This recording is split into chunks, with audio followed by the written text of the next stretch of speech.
Bonjour ou bien bonsoir, chers téléspectateurs et téléspectatrices qui nous écoutent à travers le monde entier, la France, le Sénégal, l'Afrique et la diaspora. Nous voilà avec un nouveau live. Ambassadeur depuis Paris Forum Kër Ndiaye Lo, on va parler de l'actualité. L'actualité, on va parler de l'actualité au Sénégal, donc et l'attraction de ce 28 mai 2025 qui restera gravé à jamais dans les annales de l'histoire politique du Sénégal. On verra, peut-être il y aura des surprises, ça c'est sûr, surtout au niveau des discours, au niveau de ce qui va se passer, ça c'est sûr et certain. Comme on le dit, dialoguer avant les morts ou bien dialoguer après les morts, c'est à vous de choisir. Dialoguer avant que le pays brûle ou bien dialoguer après que le pays brûle, c'est à vous de choisir. Quelle est la meilleure solution? Quel est le meilleur choix? Aux Sénégalais d'en décider. Ndax dañoo bàyyi war a bàyyi ba ñëpp a dee ñu dialoguer, wala ay nit ñu bari dee ñu dialoguer, wala dëkk bi tàkk ñu dialoguer, wala ñu dugg ci tuuxi duuna ñu dialoguer. Loolu ci yéen la Sénégalais yi nag ñoom ñoo décider loolu. Kon mu ngi noonu, chers Sénégalais et Sénégalaises qui nous écoutent à travers le monde et africains, panafricains. Donc le thème du live 28 mai, c'est l'attraction, c'est le dialogue national ou bien politique convoqué au Sénégal, comme le président Macky Sall qui l'avait inclus dans le calendrier pour dire que ça sera journée décrétée pour le dialogue, donc pour le mois de mai. Donc titre de ce live nag titre bi mooy dialoguer avant les morts ou bien dialoguer après les morts. Quelle est la meilleure solution? Dialoguer avant que le pays brûle ou dialoguer après que le pays brûle, lan mooy solution bi jeex? Est-ce que Sénégalais yi dañoo war a bàyyi ba ay dee di am ñu door a dialoguer? Wala boog dañoo bàyyi ba avant lañ war a dialoguer, wala dañoo war ba ay avant ay dee di am ñu dialoguer waxtaan pour dee bañ a am, wala dañuy bàyyi ba ay dee am ñu waxtaan ne bu ñu teeloon a waxtaan kat dee yi danañ ko am du am. ñu ñaa ngi deex xiif di deex mar. Dañoo war a dialoguer avant que le pays brûle, balaa dëkk bi di tàkk, parce que yenn frustration yi, yenn jafe-jafe yi man yenn ndóol yi mën na dem ba indi nit dëkk bi jaar fa tàkk. Ndax dañoo war a dialoguer avant pour dëkk bi bañ a tàkk, wala dañoo bàyyi ba dëkk bi tàkk ñu war a dialoguer? Kooku laaj la bu ñuy delluwaat population sénégalaise bi di laaj ku nekk rek tànn se bu la neex. Xëy na ñaloon bañ dialogue daaw tey ñoo nangu dialogue ba tey ñooy woote dialogue. Kon foofu dama naan l'avenir donne raison au président Idriss Seck, l'avenir donne raison aussi président Macky Sall mi instauroon kii bi. Kon mbokk yi dinañ ñëw indi si waxtaan bu am solo. Dinañ ñëw aussi wax si le RV du 28 dialogue politique. Barthélémy Diaz crée son mouvement ou parti politique après agir bu Thierno Bocoum. Dinañ ñëw aussi Bougane recadre Sonko et Diomaye. Bougane Gueye Dany borom waa gëm sa bopp lay jàmbaar ñoom fajal na kaani de waaw di ko nuyu bu baax. Waaw, la contradiction de Sonko et Diomaye à propos du dialogue. Ousmane Sonko hier et aujourd'hui et Diomaye Faye hier et aujourd'hui. Ceux qui étaient opposés au dialogue hier sont pour le dialogue aujourd'hui. Gars yi nañ leen vaar de ambassadeur du leen may dara, comme ni ko waxtu dëgg di defee, comme ni ko Isporo di defee, comme ni ko gars yi son mbokk activiste defee, ñooy bëgg bàyyi ba jaxateex Sarr Jawin Koura Macky du leen may dara. Aïcha, la contradiction de Sonko et Diomaye à propos du dialogue. Ña bañoon dialogue ñoo nangu tey dialogue. Gars yi nañ si ñëw. Idrissa Seck, la constance, l'homme d'État et de la paix, espoir et de la paix, espoir, le seul qui peut sauver le Sénégal. Sénégalais yi bari nag ne pour sauver le Sénégal, comme mouvement sauver le Sénégal ni muy waxee, ñëw ne 300 partis politiques yëpp kii yëpp kenn lañ yaakaar ne bu ñu bootoo si ginnaawam wala ñëpp bu ñu ko doolelee dina mën a sauver le Sénégal muy le parti Rewmi et son leader le président Idrissa Seck dina si ñëw te ñu ngi liggéey mucc ayib te Sénégalais yu bari loolu lañ wax moo tax ñëppaa ngi daw di tatafu dem ci réew mi président Idrissa Seck Sénégalais yi nag nee nañ fu ñuy déglu tey l'attraction Idrissa Seck la wala ndawam wala lu muy wax Idi boo waxee baax na bu demee baax na bu neutre baax na position bu mu jël Sénégal lañ daal nee nañ ko yow saaye loo ñu wax rek bu ñu boo même bu ñu weddee woon sax bu ñu demaatee l'avenir te dem doon raison yooyu yëpp dinañ si ñëw. bu ñu paree dinañ ñëw si nga xamante ne cri de cœur de Modou Fall activiste non dama ne sax chroniqueur du moins Modou Fall doomu ndeyu ki nga xamante ne moom mooy Abdou Nguer mi ñuy wax yàlla na yàlla sàmm ko ñu libéré ko parce que otage politique wu Ousmane Sonko la ak régime ñu jàpp ko sans raison amul dara benn cause bu ñu ko jàppee Pape Alé Niang sax mu ngi koy wax si ñoom la bokk patate chaude jàpp nit tëj ko te amoo loo ko tëjee xamoo loo ko tëjee injustice mais yàlla nag di ngeen ko fay fii bala ngeen a dee te di ngeen ko fayaat boo leen demee yombal xiyaam mieux vaut subir l'injustice que de la commettre te yéen si ngeen dëkk mbokk yi dinañ si ñëw. Aïcha cri de cœur de Amadou Fall Amdy Mignon aussi wax na ay dëggaam Ousmane Sonko wax Diomaye Faye kii nga xamante ne tamit Mollah Morgun bokkoon Sonko tamit wax na ko Diomaye Faye ak kii bi il dit qu'un pays ne se gère pas dans l'opacité et il refuse de publier les rapports d'exécution budgétaire des trimestres fin 2024 et du budget 2025 loolu lu tax état du Sénégal bañ a publier rapport yi te yéen a wax jubal jubbanti ba pare rapport yooyu ngeen bañ a doole ñu ko génneel wax ko anamul alal askanu Sénégal wax ñu ñaata la yéen a da ngeen di jubal fin de budget trimestre 2025 ngeen ne doon ko na 2024 bi ak 2025 bi waaw ñun ban Sénégal lañ nekk na leer dem dialoguer ne signifie pas kii nag nee na leer dem dialoguer ne signifie pas perdre notre liberté de penser maanaam ñii di dem dialogue ce n'est pas que nit ki dem na dialogue ba pare liberté de penser mu perdre ko man nga dem dialogue yor sa liberté de penser et dire tes 4 vérités là-bas waaw comme ni ko Idrissa Seck laan def ko si Abdou Diouf def ko si Ablaye Wade def ko si Macky Sall kooku moom Idrissa Seck moom xam nañ ko moom wala ndawam xam nañ ko ay ces 4 vérités il les a toujours dit en face ñëpp xam nañ ko moo tax askan bi kenn la ñuy déglu Idi bu ñëpp a waxoon ba wàccu gars yi xamal la ñuy wax ana Idi moo tax nekk si xolu nit ki moo gën nga nekk si bëti nit ñi te Idi dafa nekk si xolu nit ñi ku bañ ku bëgg day ça même bu waxul sax il fait l'effet kon yooyu dinañ si ñëw kon pour confirmer que dinañ si ñëw pour confirmer que le système est toujours vivant aucun député n'a encore refusé le 4x4 de 50 millions Sénégal député yi fi nekk di jaay affaire patriotisme wala ñu naan député yi fi nekk ne demuñu dialogue wala lii duñ def lii et cetera wala di kii noonu ñu ne amul benn député bu ñu dégg ne 4x4 50 millions yi bañ nañ ne duñ ko def bañ nañ ne duñ ko jël waaye ñoo yeey de mu ngi noonu de ay cey waaye gars yi Sénégal a ngi nii la souffrance des 50 millions la souffrance des Sénégalais réccu urgent Ousmane Sonko depuis 1 an le pays n'a reçu aucun investissement des institutions internationales lii nag moom lañ gis publication si internet bi ñu ne Ousmane Sonko bokk na si ay kàddoom li ñu wax ñun dinañ ko toppee information bi waaye nag xalaas la ñuy wax waaye yéen a ko teg seen bopp yéen fi waxoon ne soxla woo leen xaalisu UEMOA soxla woo leen xaalisu FMI banque mondiale et cetera Idrissa Seck na leen ku falu da ngay soxla UEMOA baax na fi CEDEAO baax na et cetera même bu la FMI lebalul wala banque mondiale UEMOA mën na la lebal waaye nag yéen ñi weddi woon bay saaga di xas di kii tey ji UEMOA moo leen di lebal boobu ba léegi ci barke bi Idrissa Seck ndeysaan homme d'état yombul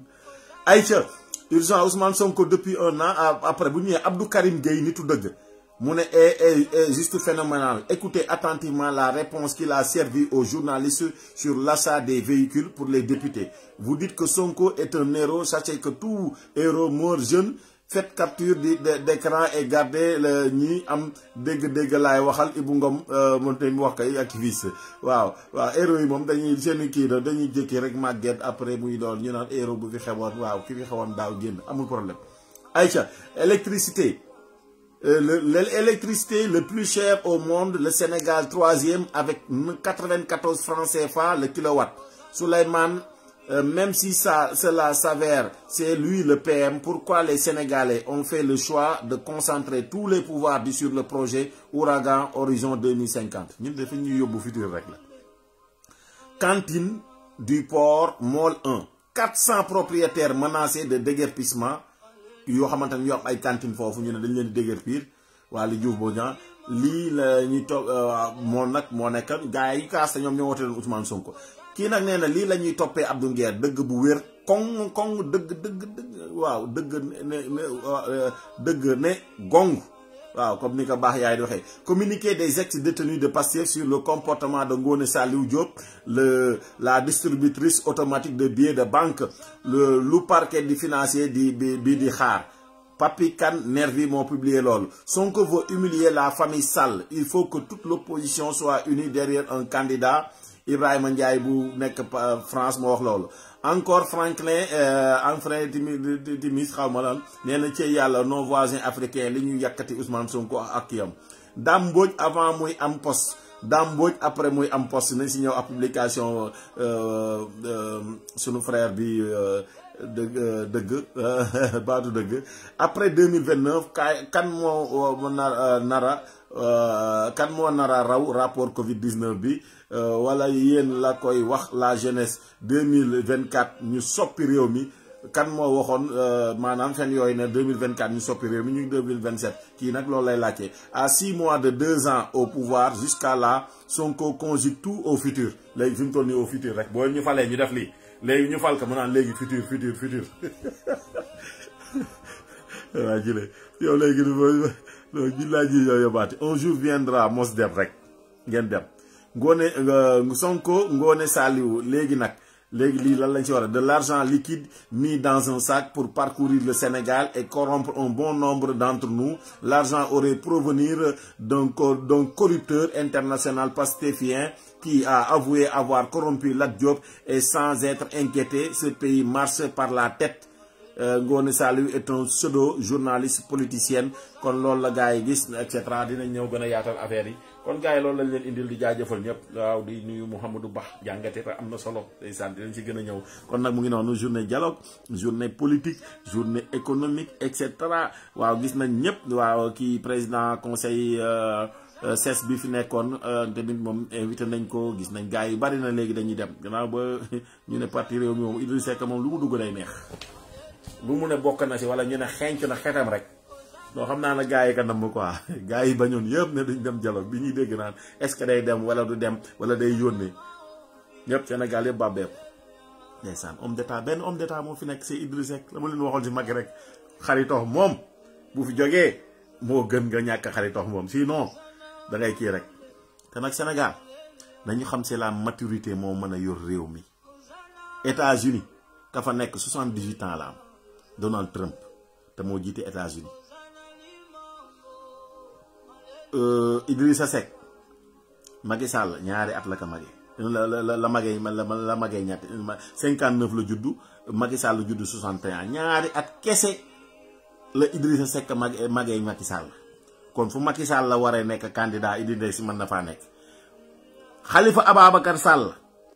56 la juddu Idrissa Seck juddu 59 Khalifa Sall moo mag ñetti at Idrissa Seck kon fu Khalifa Sall nekkee candidat man faa nekk candidat di nekkul mën na faa war a mën a nekk candidat et cetera ñu jëm si ñoom it Amadou Ba et cetera yooyu noonu voilà dégg ngeen adduna bi lii ko ëmb yëpp muy Chine bi président Inde bi président tout ça c'est des personnes yi nga xamante ne matures am nañ plus de 60 ans jëm 70 ans ba voire 80 am na sax si ab les présidents les plus matures dëkk yi développé yëpp c'est des personnes matures jëluñu fa def fa xale États-Unis 53 états la jëluñu xale di ko jiital mag la ñuy jiital comme ni ko Mouhamadou Ba di waxee parce que gis nga bombe nucléaire kenn du ko jox xale bu meree rek ne nañ toj nañ taal nañ gat sa appel à la adduna bi jaar mag ngay jox ku sage ku sagesse parce que kooku dina xalaat njaboot yi dina xalaat njabootu jàmbur dina xalaat doomam dina xalaat à l'avenir bi dina xam jéggale tey jëllale comme ni ko Idrissa Seck di defee ba kilifa diine yëpp ne ko yow jàmm Sénégal si yow lañ koy yaakaar sëñ Mountakha wax na ko mu ngi si vidéo bi sëñ Mbaye Sy Mansour wax na ko et cetera maanaam nit ki da ngay jox sagesse ku am compétence expérience ak relation internationale te gëm naa ne gars yi nañ ko def non 2029 moom idi la incha allah nañ fi yàlla yóbbu di wax gars yëpp bootu ci ginnaaw comme nañ ko defaloon Ablaye Wade rek parce que c'est le seul qui incarne amul problème ak opposition amul problème ak pouvoir te def na fi loo xamante ne ni amul politicien bu ko fi def fii en tant que premier ministre et cetera li mu fi réalisé premier financement autoroute à péage fii Sénégal Idrissa Seck moo ko fi dugal tax ñu baal ñu boru 1272 milliards depuis 1960 ba léegi amul Idi moo ko fi def tax ñu indil ñu internet bi ñuy waxtaane ni nom de domaine Sénatel moo ko fi indi te mënoon see gagné ay milliards et milliards xañ ko boppam xañ ko Thiès waaye xam ko parteem loolu homme d'état rek moo ko man Idrissa Seck moo ko def ñu fay booy bon MP yi nag baykat bi 2003 1960 ba 2003 mu ne dem leen ngeen fay ko yi fi socialiste yi bàyyi woon et cetera baykat boo ko bayloo ba pare naka état di fay xaalisam moo ngeen di caaxaan ndeysaan Idi li mu fi def bari na bàyyi ma yem foofu rek ba may bañil li mu am ñu mer Aïcha ñu ngi leen jaajëfal ñu ñëw si live bi kon mbokk yi loolu lañ leen indil muy comme introduction xanaa rek di ñëw si présentation bi buñ si paree ñu ñëw si live bi proprement dit di ñaan yàlla defal leen jàmm yàlla defal leen salaam yàlla defal leen sutura yàlla defal leen aafiya ci barkane Mustafa parce que yàlla mën na lépp yàlla moom mën na sutura yàlla am na sutura yàlla ñu ko yàlla defal ay ca ñu continuer nag ñu commencé si kii bi xaw ma sunu mbokk yi nga xamante ne def nañ fi intervention bu pertinente aussi si actualité bi yàlla na yàlla def jàmm ndeysaan cey waajal ay ca ñu dem jëli ji ambassadeur ñu xool fu muy ñëw ñu dem jëli ji waxtaan bi ñoom Modou Fall et cetera yàlla bi li fi xew yooyu yëpp. Merci président Idrissa Seck si ce choix l'homme qui est constant et qui incarne la constance pour toujours. Depuis que Idrissa Seck annonce avec le non c'est ça depuis qu'il a annoncé pour participer au dialogue gis ngeen parti bu pare ñëpp ñu ngi ne dañ ciy kii mais nag li muy wax rek dialoguer avant les morts plutôt que de dialoguer après les morts. Dialoguer avant le pays, avant que le pays ne brûle, plutôt que de dialoguer après que le pays brûle. Et le Sénégal est en train de vivre des situations économiques catastrophiques. On est étouffé économiquement au niveau national et international. Et le sauveur, ça a été toujours Idrissa Seck, l'homme qui a mené Internet, qui nous a valu que on nous a effacé une dette de 1272 milliards, c'est Idrissa Seck, etc., etc. Tout ça, il l'a réalisé. L'incarnation de la paix, comme le dit le khalife général des Tidjanes que vous avez entendu sur, dans la vidéo, l'interview là, des Mourides, etc. Idrissa Seck, c'est la paix, le respect. Lu mu waxoon nga wedd ko yàlla jox ko ndam. Wallaahi moo fi jëkk indi financement pour autoroute à péage. indi fi internet may ñoo ko ñu suy communiquer et cetera di wax jàmm paix ñii fi woote fitna nag tey ñooy woote def fitna taal dëkk bi ñooy woote dialogue kon am na ndam ku dem respecté nañ la ko ku demul respecté nañ la ko neutre respecté nañ la ko l'essentiel que le Sénégal gagne. Allahumma salli ala Seydina Muhammad wa sallim. Merci à Idrissa Seck. Le Sénégal est fier de toi. Content nañ ci yow décision boo jël ñu ngi sa ginnaaw en tant que militant discipliné du parti ñëpp kontaan nañ ak waa Sénégal Afrique diaspora bi yëpp dañoo kontaan. Ambassadeur depuis Paris Forum Kër Ndiaye la sama xel dem si waay wax kii waayoon Ousseyn Idi au palais ay ca gars yi dem leen moom laa leen di bay tey Idi au palais Idi jàmm Sénégal ak vidéo boobu waaw dama leen technique seen su ko defee ci ñi nga xam ni mën na leen di jàmm ci kàttan yàlla mën nañu dox jàmm ci kàttan yàlla mën nañu jàmm ci kàttan yàlla yàlla boole na ci yow président Idrissa Seck ñu war a def jàmm ci réew mi andi ko dox ko wut ko ba jàmm am loolu nag la nekk yow nag Modou Fall am di million Mola Morgan président Diomaye Faye premier ministre seen tukki yi ñuy def nirul dara Sénégal ak Afrique wala askanu Sénégal moom la ñuy wax mooy vidéo boobu seetaan leen bu ñaa laay vive Idi waay na Idi gaaw ñëw sauvé ñu damay Gambie Guinée Mali Gabon Mauritanie Burkina Faso damay Gambie Guinée Modou Fall rek a baasi ñi Mali Gabon yéen da jaaxle ngeen Burkina Faso. Quand c'est vous qui venez à Dakar, vous quittez chez vous, vous allez chez vous. Quand je quitte Dakar aussi, je quitte Dakar pour aller chez moi. Parce qu'en Guinée-Bissau, les citoyens sénégalais se sont forcément chez nous. gis nga conseil bi may jox Ousmane Sonko. am na mi ñëw na bàyyi ñi muy topp te dem uti ji ay partenaires. waaw wallaay wax nga dëgg. mais Guinée. Gambie. Mali. lan la ñuy apporté ñun ñoo leen tane. yi mu bëgg dugal suñu bopp bi loolu mu mënul nekk. réew boo ci nekk da ngeen xool bon volontaire yi nu mu tukkee waxatee. bailleur de fonds yi. bayaare yi. bailleur de fonds yi. bon volontaire ak bayaar. bailleur de fonds. yaa ngi dégg na dem seeti ñooñu. yaa ngi porté sa projet. doo dem jël avion dem dugg si dëkk Ousmane Sonko kat tukkeem fal la Casamance. na bàyyi yi muy def nii yaa ngi dégg na dem wuti ji réew mi dañ ko soxla. te yàkkamti ko bu ko waxul dëgg mën naa ko wax dëgg. waaw wax nga dëgg bayeer yi dem seeti bayeer yi seeti naar yi seeti tubaab yi seeti anglais yi wan leen projet yi gars yi jox ko ay milliards mu ñëw këpp si réew mi naat mais bu koy ay nañ fay impôt Jakarta mooy doxal réew mi. ay 203. ñu gën demit. embargo la ñu nekk jamono ji. Mollah Morgun bu Pastef woon. woowu ñu leen ci tous demuñu benn réunion internationale. Amérique invité wu leen Japon invité wu leen Chine invité wu leen Corée ñu ngi toog Sénégal avion bi dafa toog ba commencé marché. Ahmed Ndiaye Sonko Diomaye ba du temps yi Afrique la ñuy luy bu yëpp tëju bu ñu yeewoon Sonko ñëw pare ñuy xul leen réew mu ay fenkat jiite rek waa ji nee day ñoo jom bi fu ne bu ñu mënoon bàyyi parce que dañuy daw. nee na fenn lañ war a wàññi.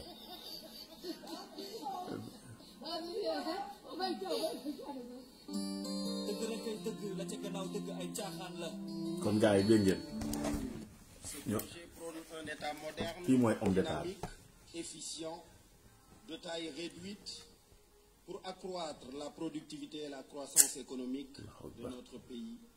dans les meilleurs délais. Mon gouvernement se concentrera sur les missions suivantes: sécuriser notre territoire et protéger les citoyens et leurs biens,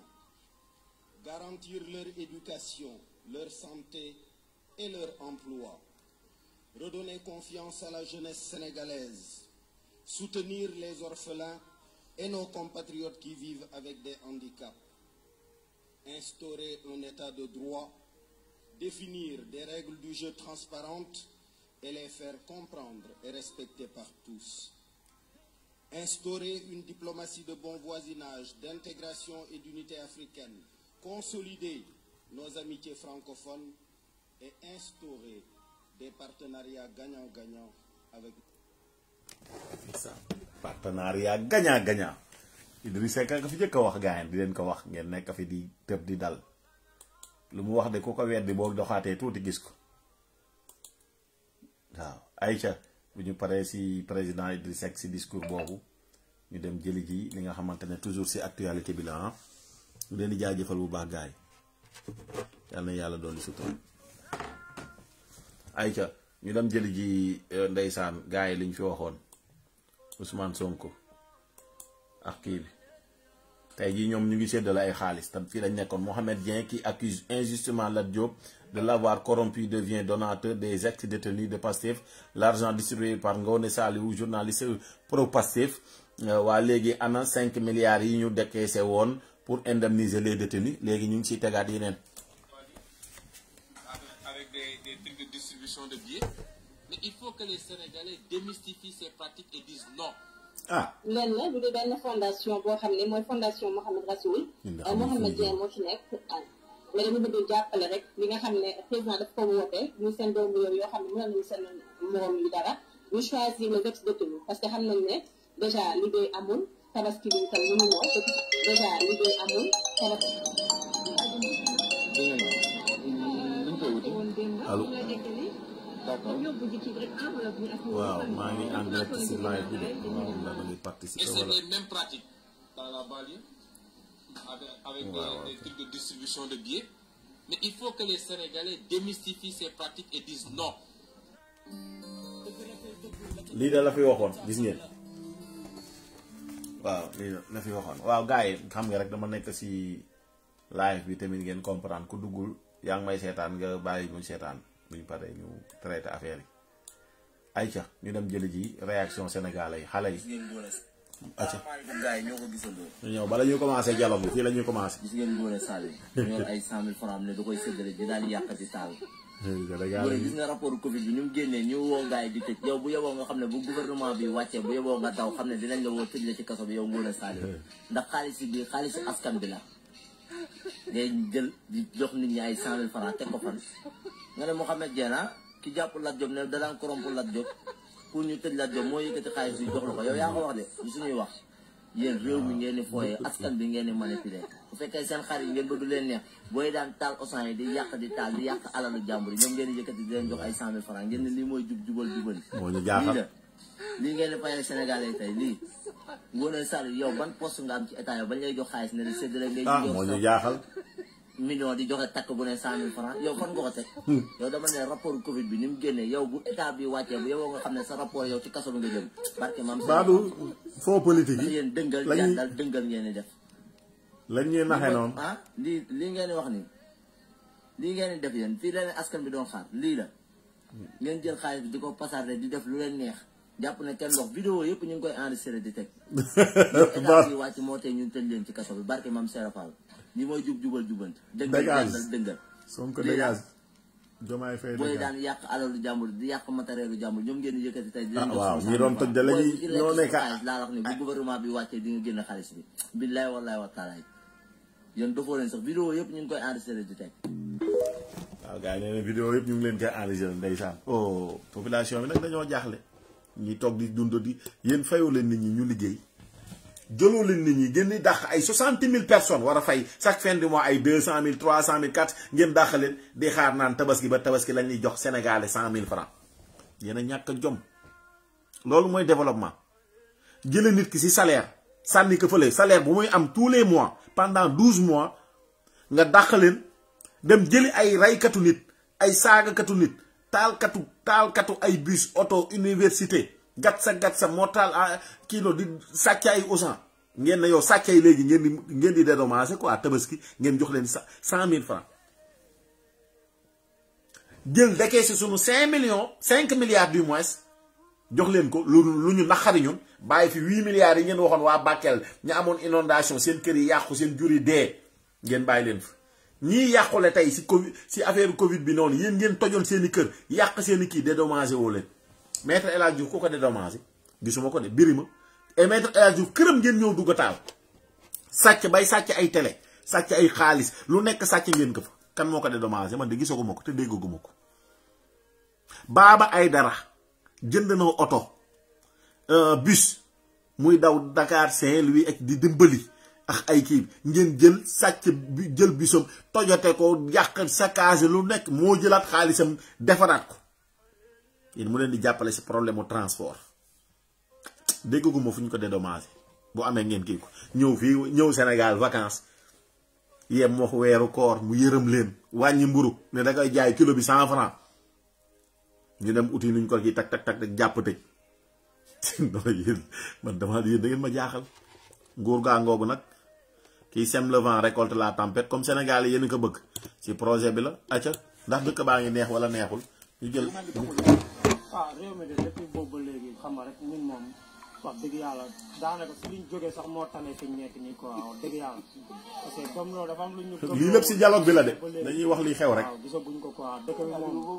doxul de dëgg rek li ñuy wax dëgg yàlla moom dëgg la bëgg dëkk bi wallaahi waaw patriote yi waaw dafa gën a patriote yi rek mën nañoo def nekk nii rek gars yi ku nekk daan liggéey yéen a ko tànn liggéey di dox nice mais fi mu nekk nii li yàlla xam tooy na tabaski baa ngi nii di ñëw xam nga jàmbaar yi fii dañ doon am waar nice nekk si jàmm di liggéey di am xaalis mais boobu ba léegi lépp taxaw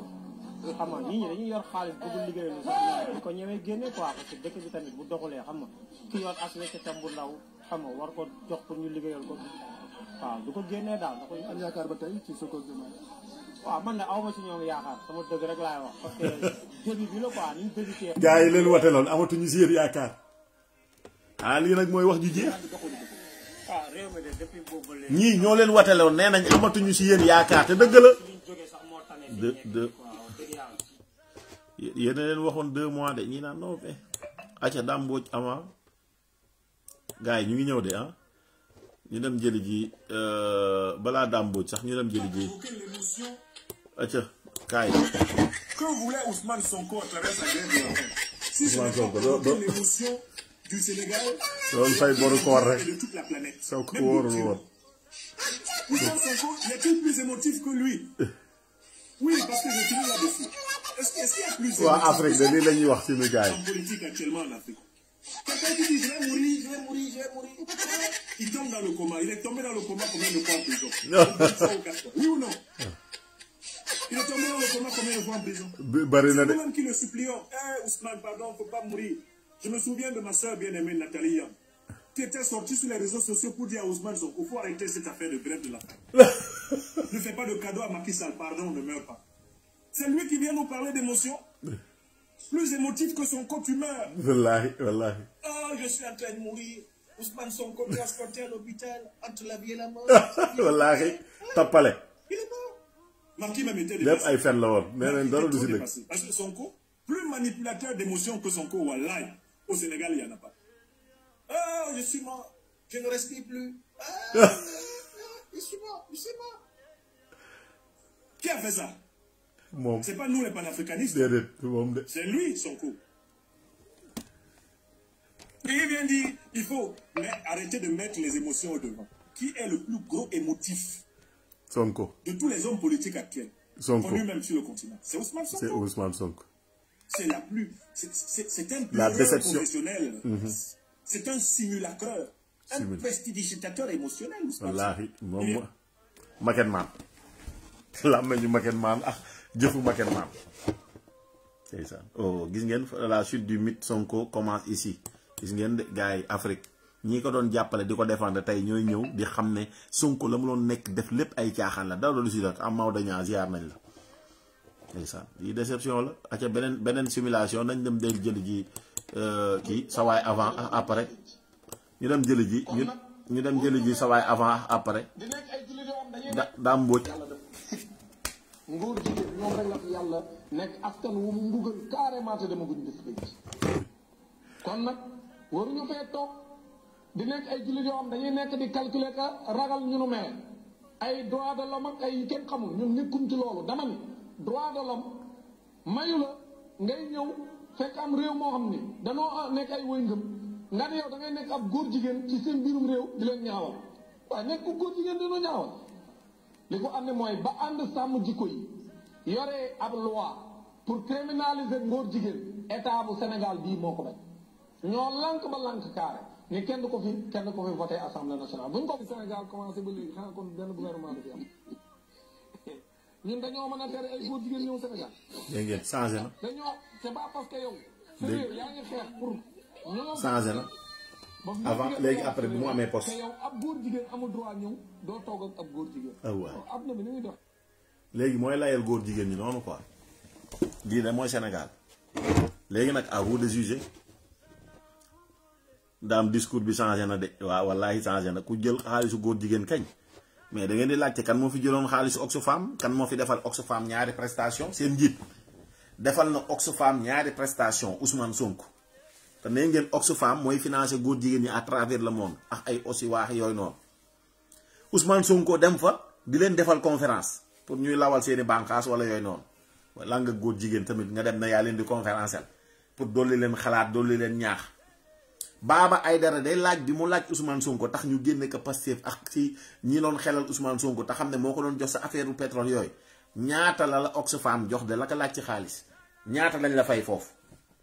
ñoom ñëpp ñu commencé saaga génn ko Pastef mooy seen guerre ak Baba Aïdara foofu la jógee. ah dama xam ne kat mën nañoo jël conférencier bu jógee bitim réew gaañ di ko fay ay 1 million wala 2 millions yow ñu jël la nga nekk Sénégal biir Sénégal ñu fa war laa fay ay centaines de dizaines de millions ay waa jële Sénégal du dem réaction des Sénégalais sur le régime de Diomaye Sonko ak ci ñu dem jëli ji ay ci ñu dem jëli ji rek. soo bëggee dégg de moom. man mii laay dialogue ak yéen tey. mu neex Sénégalais yi mu neexal Sénégalais yi nit ñi dañoo juum waaw di nga ko wax nii nag am ñu ko déggee positif am ñu ko déggee négatif mais ku tëdd sa néeg nga daan génn di daw di guddeeg bëccëg suba ak ngoon li daan am ak li daan am léegi votel nañ ko mais dañ juum nañ nangu dañoo juum maanaam koo xamante ne nii musul doon maire musul doon député musul doon sax chef de quartier nga yëkkati ko jox ko lu toll ni Sénégal nga bokk nga yow nga ne Sénégal na xare yox ah ñun de bëgg nañ mu dox ndax bu doxee man du ma ngaaga ci temps dinaa am keneen tamit dina am man su ma sañoon day dox carrément ndax bu doxee man damay am mais suñu toll nii yàlla xam na ne doxul ne sa yaakaar dafa tas ñëpp la carrément waxuma la sama yaakaar sax maag sama famille yëpp suñu yaakaar la ñëw tas ndax si man lañ yaakaar ndeysaan au moins état bu fi nekkoon ñun daan nañ jóg di daan lu mu bon moo tane woon bii waaw mais ak nit ñi jëmloo nit ñi exemple tey nga ñëw nga jëmloo nit ñi ne da ngay gis nit ki yor 4x4 bu 50 millions sax nga dem si baa doole bi nga ne ko kii yor 4x4 bu 50 millions bi yow mii yor saret bi kii sa xaalis lay dawal ñun nag ñun waa dafa waaw loolu lañ jël waaw dañu naan dafa sàcc loolu nag comme si que nit bu yor benn Ford dem sax wala benn Range sax man mi yor moto sax dama naan borom Range bële sama xaalis la sàcc tellement que xaw ma fu mu jógee loolu dafa dem ba nit ñi dañ ko def si bopp nit ñi am na manipulation bu baax sax waaw mais ku manipuler Karim Xrum Xax bàyyiwu nañ waxante dëgg Karim Xrum Xax taxaw na mu ne nañ ko manipuler yéen dégg ngeen loolu mais ku manipuler ñoom Karim Xrum Xax waaye na ma ku leen manipuler bàyyi ma wax dëgg yàlla manipulé waale na ma ñun loolu ñu yóbbaale ñun ñëpp ñu ñëpp bàyyi nañ Sonko dégg mais dawal nañ ak lu teg mais xam nañ ne dañu juum waaw nañ ko wax te dañu juum doxul xaalis amul barki Seydina Mohamed ñu noonu Sénégalais daneen dañoo juum waaw di wax nag heureux ménage à Tina Camara ah madame Maroon Tina Camara waaw bu parti réew mi maye nañ ko foofu sa somon ba ndeysaan say jina ñoom parti si farata si yàlla sunu Muhammad yàlla na yàlla barkeel si njaboot gu barke ndeysaan ak sunu takku dënn nag mbuusam dënn non ba mbuusu dënn la ñuy laaj temps yi ah moom la ñuy laaj Aïcha yàlla na yàlla def jàmm def salaam après ñu tamit avancé tuuti rek ñëwaat si kii bi léegi traque des biens mal acquis bu ñu fàttalikoo Tahibou Ndiaye si traque des biens mal acquis Ousmane Sonko moo ko doon défendre si dossier bi Sonko moo jiite woon syndicat impôt et domaine Sonko moo waat ne mu ne billaahi Tahibou Ndiaye sàccul xaalis ne amul xaalis ne compte bancaire am amul xaalis Ousmane Sonko mii nekk premier ministre du Sénégal nekk njiitu Pastef les patriotes xam nga les patriotes moo taxaw waat ne Tahibou Ndiaye waxuma Tahirou Sarr Tahibou Ndiaye loolu il faut ñu rappeler que xale yi ngeen déglu bu baax yéen ñi ànd ak Pastef bu leen dof-doflu déglu leen man lu ma wax dama yor preuve mën naa leen tegal vidéo yu ku ko laaj mu ne Tahibou Ndiaye amul xaalis mu ne Tahibou Ndiaye moom bi ñuy fay ay avocat am sax moo gis ay proche ñu fay ñu dajale 25000 xaw ma lan la ñu joxe plus loin même mu ne compte bancaire am 1975 ba sax 2000 nee na moo si nekk Tahibou Ndiaye moo transigé ñëw ba ñu ne procès am na ñëw yóbbu ko tribunal Tahibou Ndiaye ñëw joxe 3 milliards 600 benn ñaar ñetti milliards ak 600 presque 4 milliards yu manqué 400 millions te Ousmane Sonko taxaw waatal ñu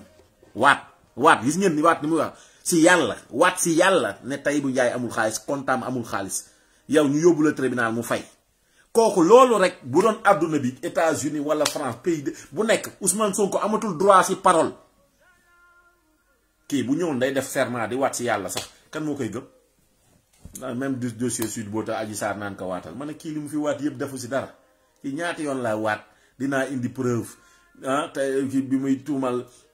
kii Diop naan affaire 94 milliards ya lu nekk wax na ko ne day indi preuve virement bi 46 xam naa ban compte la ban fii la libale beex yëpp da ngeen see mës a gis preuve wallahi al asim Ousmane Sonko moo wax loolu yow mi ma ko tegoon nag di ko wax keroog ngay weddi te ma lay tegal vidéo bi ngeen naan Sonko mosula waat si loolu wallahi ngeen di kaay fii seen waay bu yorul lu mu leen fayee. nee na yorul lu mu leen fayee. billaahi. maa gis ay proche. billaahi la wax de. ñu ngeen mën a dajale pour ñu jox am compte avocat yi. mais daajal avocat yi defaan tey bu yorul lu mu leen fayee. billaahi.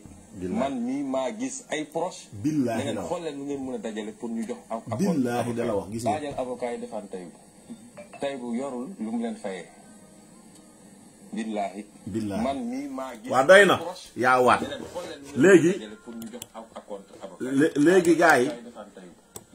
léegi gars yi lii nii en 2013 Tahibou Ndiaye alors directeur du cadastre et proche de Sonko a été arrêté sous le régime de Macky Sall pour enrichissement illicite. Pour recouvrer sa liberté, il a dû verser 3,6 milliards de francs CFA. Fait troublant, dans une vidéo largement partagée, on voit Sonko prendre la défense en tentant de justifier l'origine bi nga xamantene moy kiiwu xaalisu Tahibou Ndiaye bi muy ñëw di tenter di kii bi muy ñëw di tenter di ka kii di wax ne Tahibou amul xaalis